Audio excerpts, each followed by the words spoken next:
Assalamualaikum, jangan lupa angkat tangan kanan lalu pencet tombol subscribe, kalau sudah pencet terima kasih banyak.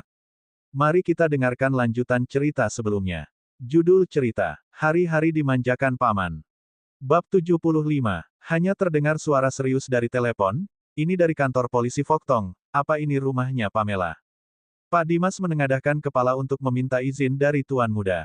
Melihat Tuan Muda menganggukkan kepala, dia baru berani menjawab, apa Anda ada masalah?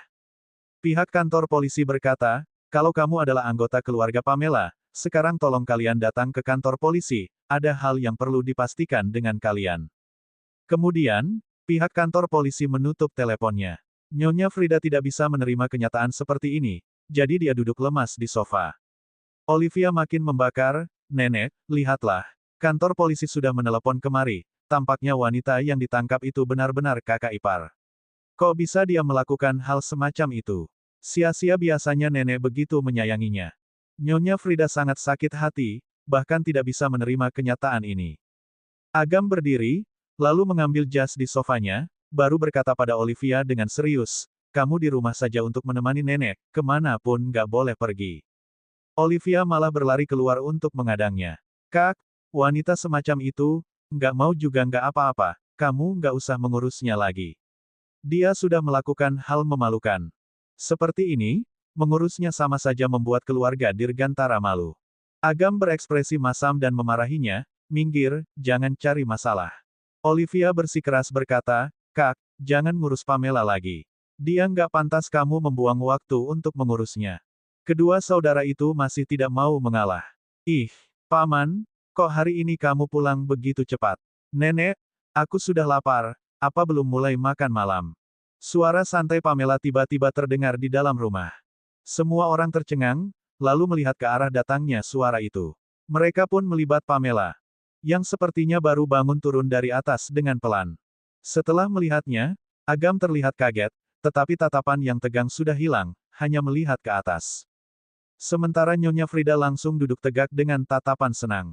Pamela, kamu di rumah? Iya. Pamela menganggukkan kepalanya. Ya, Nek. Olivia terlihat kaget. Kenapa kamu ada di rumah? Bukankah kamu? Pamela terlihat ngantuk, bahkan menguap. Apa sangat aneh kalau aku di rumah? Kalau enggak, menurutmu aku harus berada di mana?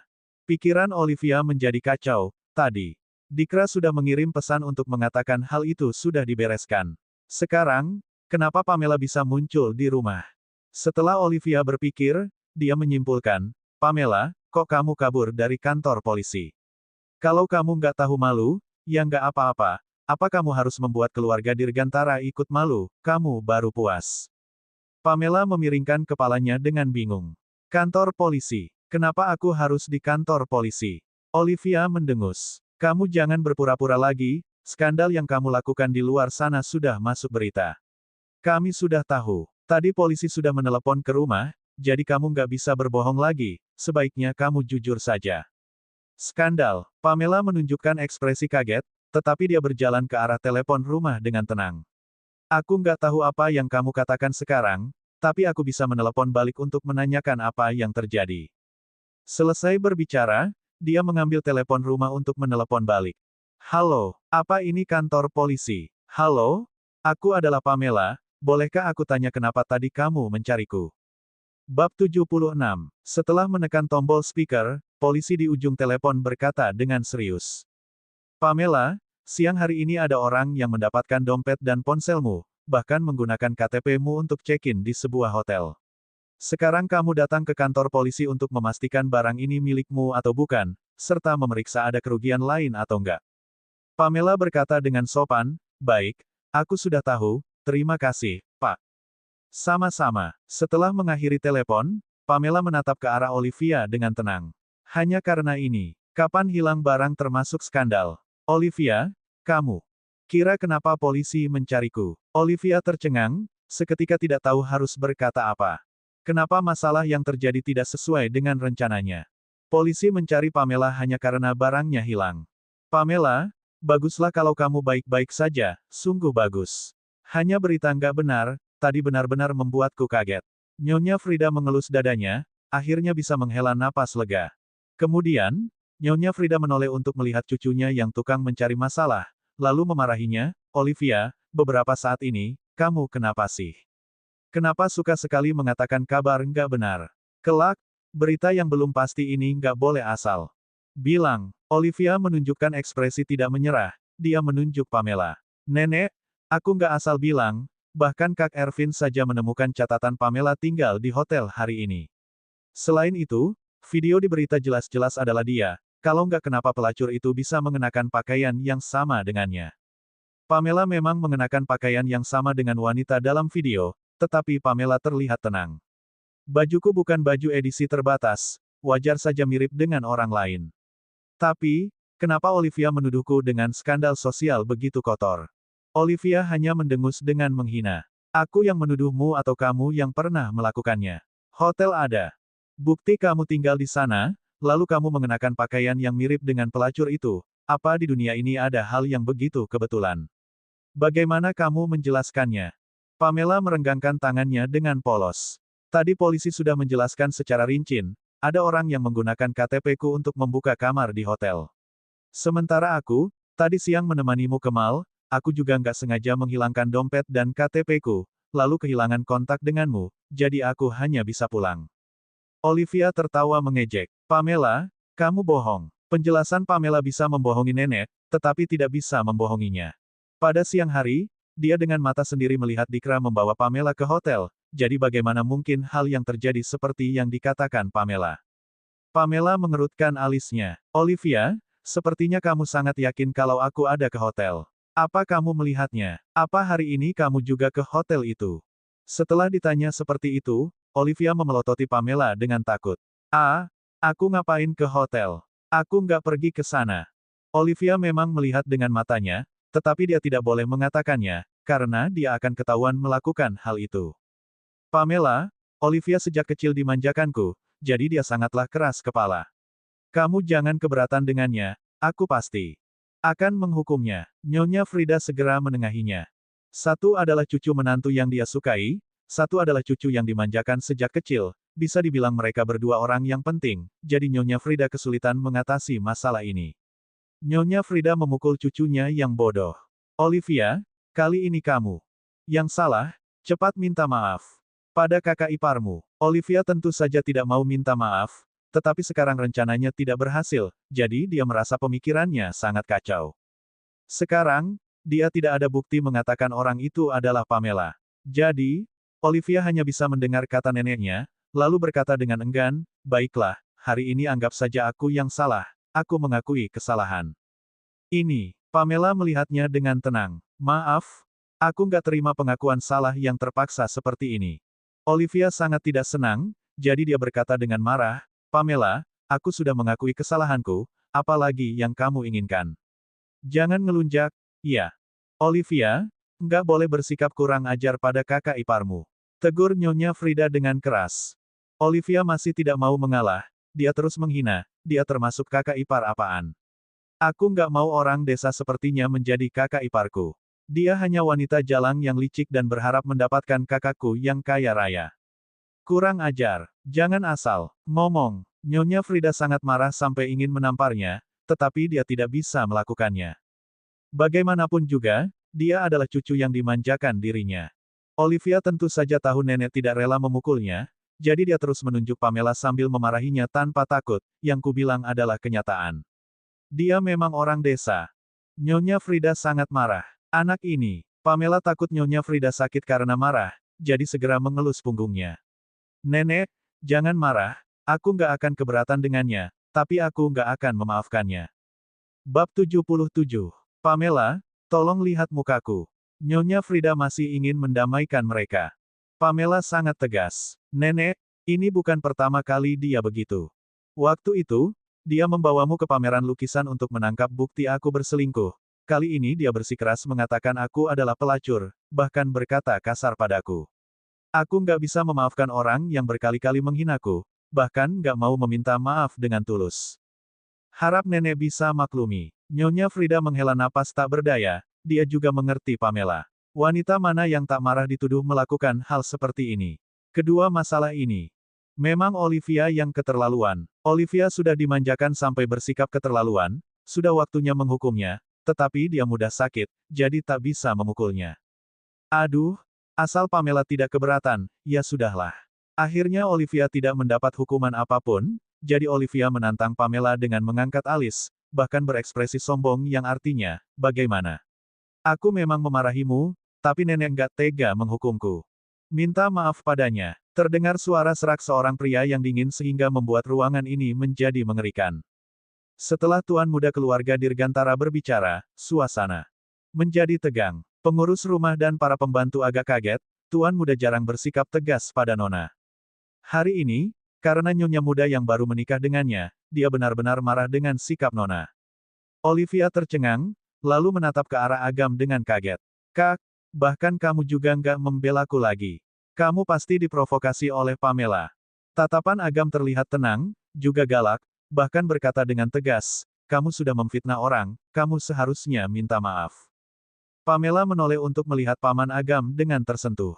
Paman memang adil, tidak membela adiknya. Olivia enggan menerima, matanya juga menjadi merah. Kak, aku enggak. Agam tak menghiraukannya, hanya mengatakan dua kata dengan dingin, minta maaf. Olivia lebih takut pada kakaknya daripada nenek, dia berani bersikap semena-mena pada nenek, tetapi tidak berani menyangkal kata kakaknya.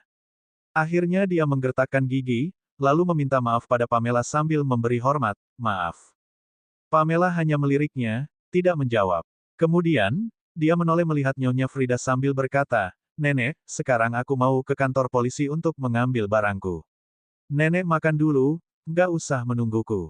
Karena tidak bisa mendidik cucu yang semena-mena ini, Nyonya Frida merasa bersalah pada cucu menantunya, bahkan merasa cemas kalau dia pergi ke kantor polisi sendirian. Pamela, aku akan menemanimu pergi. Pamela berpikir sejenak. Baiklah, setelah kita selesai mengambil barang, kita makan di luar saja. Aku akan mentraktir nenek makan lesat. Nyonya Frida tersenyum. Pamela, seharusnya aku yang mentraktirmu. Seorang nyonya tua membawa menantunya berjalan keluar, mau siapa yang traktir, mereka terlihat akur. Olivia sangat marah karena permintaan maafnya diabaikan. Kak, lihatlah, aku sudah minta maaf, tapi dia mengabaikanku. Malam ini, kamu nggak boleh makan, pikirkan kesalahanmu. Agam meliriknya dengan dingin, lalu mengejar nenek dan Pamela. Olivia menggertakkan gigi, sekarang kakak dan neneknya sangat membela Pamela, jadi dia punya niat untuk membunuh Pamela. Tak boleh. Dia harus pergi ke kantor polisi untuk melihat apa yang terjadi. Bagaimana mungkin Pamela hanya kehilangan sesuatu? Siang tadi, dia jelas-jelas melihat Pamela dibuat pingsan oleh Dikra dan dibawa ke hotel. Lalu, pria berambut pirang yang menjijikkan itu mengunci pintu untuk melakukan hubungan jorok. Itu, kenapa Pamela bisa pulang duluan? Pasti ada sesuatu yang salah. Dia harus menemukan kesalahan itu, baru bisa membuktikan Pamela berbohong. Bab 78. Olivia mengendarai mobilnya untuk diam-diam mengikuti mereka ke kantor polisi. Di kantor polisi, polisi mengembalikan barang pada Pamela sambil berkata, lihat dulu apa ini barang dan dompet yang kamu hilang. Kalau ya, periksa apa ada yang kurang atau hilang. Pamela pun memeriksa dompetnya, lalu melihat riwayat penggunaan teleponnya, baru berkata dengan yakin, ini barangku, juga nggak ada kekurangan apapun. Polisi menganggukkan kepala dengan serius. Tanda tangan di tempat ini, lalu kamu bisa membawa barangmu pergi. Ingat, kelak kamu harus hati-hati. Kalau kehilangan barang lagi, mungkin gak akan seperti hari ini bisa menemukan barang ini. Pamela dengan patuh mendengar nasihatnya, lalu tersenyum dengan sopan. Ya, kelak aku akan perhatikan. Terima kasih, Pak. Saat 4, Nyonya Nat menempel di sampingnya, seperti seorang nenek yang baik dan berpendidikan. Dia bersama Pamela berterima kasih pada polisi, bahkan memuji mereka sangat serius dan bertanggung jawab pada pekerjaan mereka. Agam yang tinggi berdiri tidak jauh dari mereka berdua. Begitu menutup telepon, dia menyimpan ponselnya, lalu menyipitkan mata untuk melihat Pamela yang sangat akur dengan neneknya dengan tatapan tajam. Segalanya berjalan lancar. Setelah mengambil barang yang hilang, Pamela memapah Nyonya Frida berjalan keluar, juga membahas dengan Nyonya Frida untuk makan apa. Nenek ingin makan apa? Makan apa saja boleh. Pamela. Suka makan apa? Aku temani kamu makan. Pamela berpikir sejenak, lalu menoleh untuk bertanya pada Agam, Paman, kamu ingin makan apa? Aku yang traktir. Agam mengerutkan alis sambil tersenyum acuh. Benar ingin aku yang pilih. Pamela mengangguk dengan murah hati. Coba kamu katakan. Agam tersenyum, lalu bercanda padanya, kalau begitu ke restoran mari makan, Wagyu di sana sangat enak. Restoran mari makan adalah restoran bintang 6 ternama di kota Marilla, jadi sangat mahal. Paman jelas-jelas sedang menjebaknya, dia tak akan terjebak. Senyum sungkan di wajah Pamela langsung hilang, bahkan mengabaikan Agam yang meminta ditraktir makanan mahal. Pamela menoleh dan berkata pada Nyonya Frida, "Nenek, apa nenek bisa makan makanan pedas? Aku tahu di sini ada masakan Padang yang enak. Maukah kita pergi mencobanya?" Nyonya Frida berkata dengan senang, "Baik, aku juga suka masakan Padang, aku temani kamu makan masakan Padang." Pamela berkata dengan patuh, "Baik, ayo kita berangkat." Agam menyuruhnya pilih, lalu pendapatnya diabaikan. Benar-benar tidak tulus. Meskipun merasa tempat itu mahal, juga harus memikirkan dia adalah seorang pria, mana mungkin membiarkan wanita mentraktirnya. Memang gadis nakal. Mereka berjalan sampai depan kantor polisi, tiba-tiba Olivia berlari masuk dengan buru-buru. Saat melihat cucunya muncul, Nyonya Frida tercengang sejenak. "Olivia." Ekspresi Agam menjadi masam, bahkan mengerutkan alisnya. "Bukankah membiarkanmu diam di rumah untuk memikirkan kesalahanmu? Ngapain kamu ikut kemari?" Olivia tentu saja tidak takut dengan nenek yang memanjakannya, tetapi dia sangat takut pada kakaknya, Agam. Bab 79. Olivia tidak berani mengatakan tujuannya datang ke kantor polisi, takut diadang kakak dan neneknya. Jadi, dia bergegas melewati mereka untuk masuk ke dalam dan berteriak.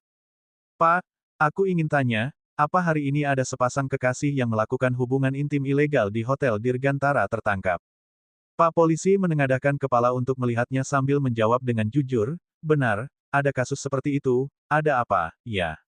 Olivia bertanya lagi, "Bolehkah aku bertemu dengan wanita yang tertangkap itu?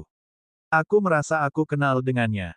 Olivia benar-benar tidak mengerti wanita yang seharusnya ditangkap adalah Pamela, tetapi kenapa Pamela bisa pulang ke rumah dengan kondisi selamat. Jadi, Olivia harus memastikan kalau wanita itu bukan Pamela, baru dirinya bisa percaya. Namun, polisi menggelengkan kepalanya. Sayang sekali, wanita yang melakukan pelanggaran itu menggunakan cara licik untuk kabur ketika ditangkap. Sekarang, rekan kami masih mencarinya untuk menangkapnya. Hamif, memang benar kalau dia kabur. Setelah Olivia mendengar kata itu, hal yang membingungkannya membuat dirinya mengerti kenapa Pamela bisa di rumah. Mata Olivia menjadi berbinar dan langsung berkata, "Aku mau melapor. Aku tahu kemana wanita itu kabur." Pak polisi sangat senang. "Apa kamu benar-benar tahu? Hal seperti ini nggak boleh dianggap sebagai candaan."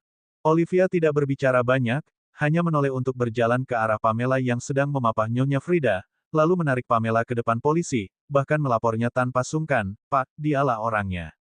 Coba kamu lihat dia, apa dia mirip dengan wanita yang kabur itu?" Hal ini terjadi secara mendadak. Setelah Nyonya Frida merespons, dia langsung memarahinya. "Olivia, apa yang kamu lakukan?" Olivia berkata dengan tegas, "Nenek, kamu jangan panik dulu, nanti kamu akan mengetahui kenyataannya."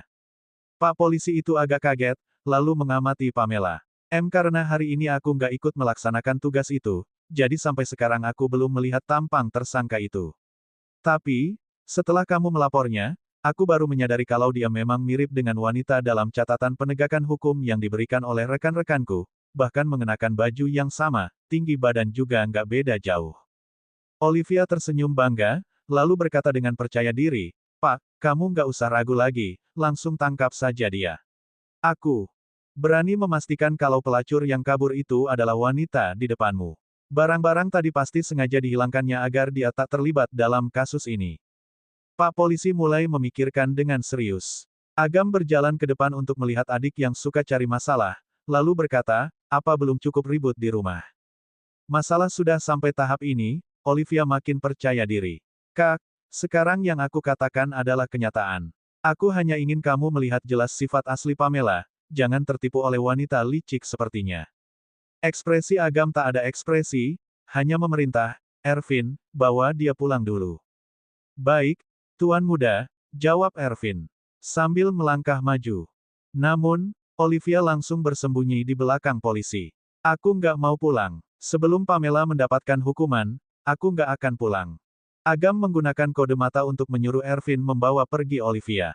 Agam tak berniat berlama-lama di sini, jadi dia memeluk bahu Pamela dan membawanya pergi dulu.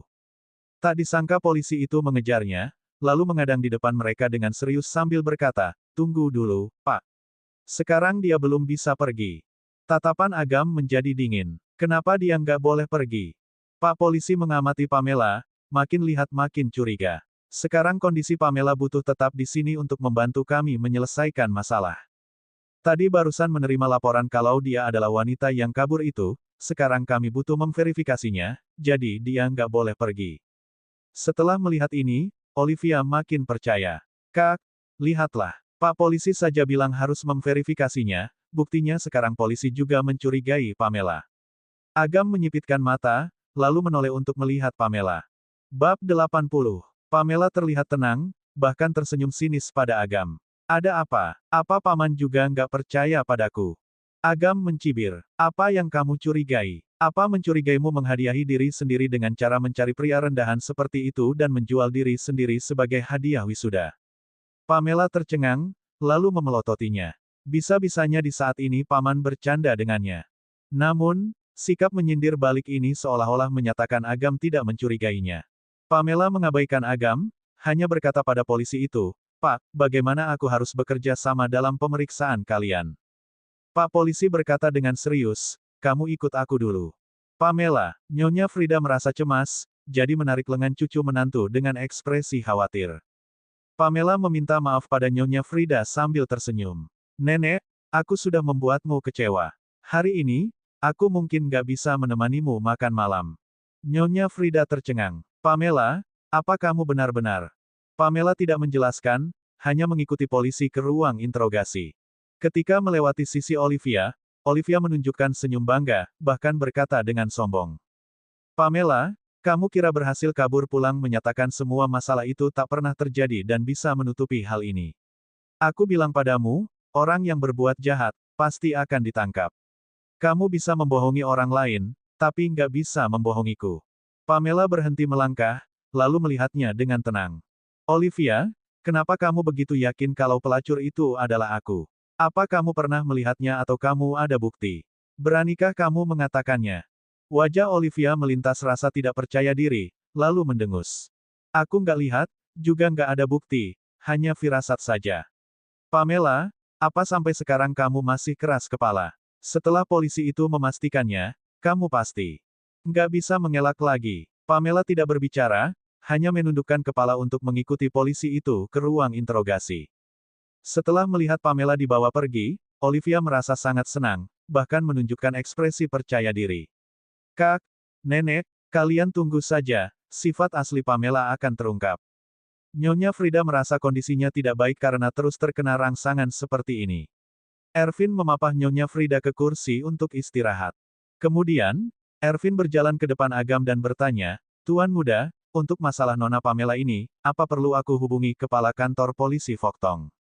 Ekspresi Agam menjadi masam, tak bisa melihat rasa senang dan marahnya, juga tak tahu apa yang dia pikirkan. "Tuan Muda." Ervin kira atasannya tidak mendengar, jadi memanggilnya lagi. Agam berjalan keluar untuk menyalakan sebatang rokok dengan anggun, baru berkata dengan tenang, "Nggak perlu pedulikan dia. Kalau dia melakukan kejahatan, dia harus menerima hukuman. Kalau dia nggak melakukan kejahatan, polisi nggak akan menangkapnya." Ervin menganggukkan kepalanya. "Baiklah." Setelah mendengar kakaknya berkata seperti itu, Olivia diam-diam merasa senang. Bagusian, sekarang bahkan kakaknya juga tidak mau mengurus Pamela lagi. Kali ini, Pamela akan masuk penjara. 10 menit kemudian, Pamela keluar dari ruang interogasi dengan terang-terangan. Sementara polisi yang berekspresi serius itu sedang meminta maaf pada Pamela, bahkan mengantarnya keluar dengan sopan. Setelah melihat ada yang aneh, Olivia segera berjalan ke sana untuk bertanya, "Pak, bagaimana? Apa wanita yang melakukan hubungan intim ilegal di Hotel Dirgantara adalah dia?" Pak polisi menggelengkan kepalanya. "Setelah diperiksa, masalah yang kamu lapor nggak ada hubungannya dengan Nona Pamela." "Apa, nggak ada hubungan dengannya?" Tanya balik Olivia karena tidak puas dengan hasil seperti itu. "Apa kamu nggak salah periksa? Jelas-jelas wanita itu adalah dia, bagaimana nggak ada hubungan dengannya? Cepat katakan, tadi apa kamu disuap dia ketika di ruang interogasi?" Tiba-tiba difitnah seperti itu, polisi itu pun marah, lalu berkata dengan tegas, "Nona, aku bisa memberitahumu dengan yakin kalau wanita tersangka itu sudah ditangkap oleh rekanku, dia sedang dibawa ke kantor polisi. Sementara, Nona Pamela hanya kurang beruntung sehingga KTP-nya digunakan oleh orang jahat untuk membuka kamar di Hotel Dirgantara, juga dengan kebetulan mengenakan pakaian yang sama dengan tersangka." Hanya itu saja, Olivia masih tidak percaya, dia berencana berdebat dengan polisi.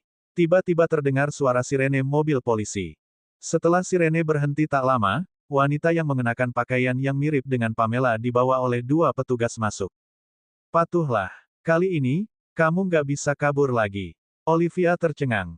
Polisi itu berkata pada Olivia, "Sekarang kamu sudah melihatnya, kan? Wanita yang baru ditangkap itu adalah tersangka sebenarnya." Olivia mengerutkan kening, juga memelototi wanita tersangka itu. Tak lama kemudian, Olivia merespons dan menggelengkan kepalanya. Bukan Dial. Bukan orang itu." Bab 81. Olivia menoleh lagi dan menunjuk Pamela sambil berseru, "Ini pasti rencanamu. Pasti kamu yang mencari wanita itu untuk dijadikan kambing hitam." Pamela merentangkan kedua tangannya dengan ekspresi tidak bersalah dan berkata, "Olivia, apakah kamu hanya akan merasa puas kalau kamu berhasil memfitnahku sebagai pelacur?" Olivia berkata dengan kesal, "Memfitnah? Kamu memang pelacur." Plak, sebuah tamparan yang keras mendarat di wajah Olivia. Nyonya Frida marah besar. Setelah menamparkan Olivia dengan keras, napasnya pun terengah-engah. "Olivia, sudah cukup, belum? Kamu sudah membuat keributan di rumah, tapi kamu masih mau membuat keributan di kantor polisi. Pamela adalah kakak iparmu. Kenapa kamu terus menghinanya?" seru Nyonya Frida. Olivia memegang pipinya dengan ekspresi tidak percaya sambil berkata dengan terisak tangis, "Nenek memukulku. Sejak kecil, nenek nggak pernah memukulku. Tapi, hari ini nenek malah menamparku demi Pamela yang baru saja menikah dengan kakak." Begitu cucunya menangis, hati Nyonya Frida pun melunak. Namun, perbuatan cucunya hari ini benar-benar keterlaluan. Nyonya Frida menggertakkan giginya dan menegur Olivia dengan tegas, "Aku seharusnya sudah memukulmu sejak dulu. Kalau aku mendidikmu lebih awal, kamu nggak akan jadi semanja ini. Minta maaf pada Pamela sekarang juga." "Nenek, aku nggak bersalah. Atas dasar apa aku harus minta maaf?" seru Olivia. Olivia merasa sangat terpukul. Dia pun berteriak dengan liar, "Pamela adalah pelacur. Aku nggak bohong. Itu dia, wanita yang pergi ke hotel itu Pamela." Sambil berteriak, Olivia menerjang ke arah Pamela. Dia mencekik leher Pamela dengan penuh emosi dan mengguncang tubuh Pamela sambil berseru, "Pamela, cepat mengaku. Akui kalau kamu pergi ke hotel Dirgantara dengan pria lain. Dasar wanita nggak tahu malu." Pamela diguncang hingga dia tidak bisa berkata-kata. Polisi di kantor polisi datang menghampiri mereka sambil bertanya, "Ada apa ini?" "Ini kantor polisi. Cepat hentikan." Nyonya Frida sudah hampir jatuh pingsan. "Olivia, cepat hentikan." Setelah merokok, Agam berjalan masuk dari luar. Melihat kejadian ini, dia langsung menopang neneknya, lalu memelototi Olivia dengan tatapan dingin dan berkata, "Lepaskan dia." Olivia benar-benar takut pada kakaknya. Dia langsung mundur dengan ketakutan dan berkata, "Kak, wanita ini terlalu busuk." Dengan ekspresi masam, Agam berkata lagi, "Jangan sampai aku mengulang ucapanku." Olivia yang ketakutan pun langsung melepaskan pegangannya pada Pamela.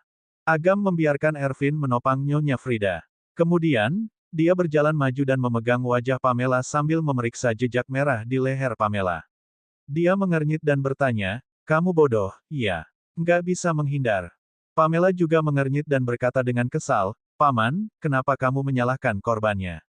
Dialah yang menyerangku. Kenapa kamu nggak menanyakan kenapa dia menyerangku, tapi malah menyalahkanku dulu?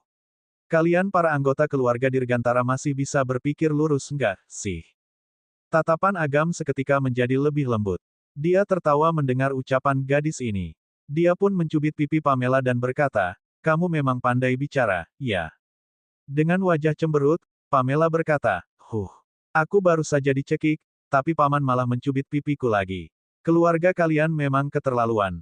Agam tidak bisa menahan tawa. Dia mengelus kepala Pamela dengan tangannya yang besar, lalu melihat ke arah Olivia sambil berkata dengan nada yang sangat dingin, "Kamu, cepat pulang." Melihat kakaknya sudah benar-benar marah, Olivia pun berkata dengan nada memelas, "Kak." Namun, Agam tidak menghiraukannya. Agam menatap dua garis merah di leher Pamela yang putih dan merasa bahwa jejak itu sangat mengganggu baginya. Sakit, enggak? Tanya Agam. Pamela menjulingkan matanya dan menjawab, enggak sesakit cubitanmu. Sudut bibir Agam terangkat. Kalau sudah tahu sakit, lain kali cepat menghindar, katanya. Pamela hanya memonyongkan bibirnya tanpa menghiraukan ucapan Agam. Melihat sikap kakaknya terhadap Pamela yang sangat perhatian dan sabar, tidak seperti sikap kakaknya terhadap wanita lain, Olivia tercengang sesaat. Kemudian, dia memelototi Pamela dengan tatapan penuh kebencian. Kali ini, Pamela memang bisa lolos dari masalah ini dengan beruntung. Namun, ke depannya, Olivia tidak akan melepaskannya lagi. Ervin memapah Nyonya Frida keluar. Olivia mengikuti di belakang mereka dengan penuh amarah. Sedangkan pada saat ini, seorang pria parubaya yang gemuk dibawa masuk ke kantor polisi oleh dua polisi. Begitu melihat Olivia, pria itu langsung menerjang ke arah Olivia, seakan-akan dia melihat penyelamatnya. Dia menarik pakaian Olivia dengan kedua tangannya yang diborgol sambil berseru, "Nyonya Dirgantara. Nyonya, untung saja Nyonya ada di sini. Cepat selamatkan saya, Nyonya." Pria ini adalah Dikra. Pada saat ini, Olivia yang melihat Dikra seketika merasa panik. Dia pun berusaha menghindar. "Heh, apa katamu? Kamu salah kenal, deh. Aku bukan Nyonya Dirgantara, aku juga sama sekali nggak kenal denganmu." Cerita bersambung.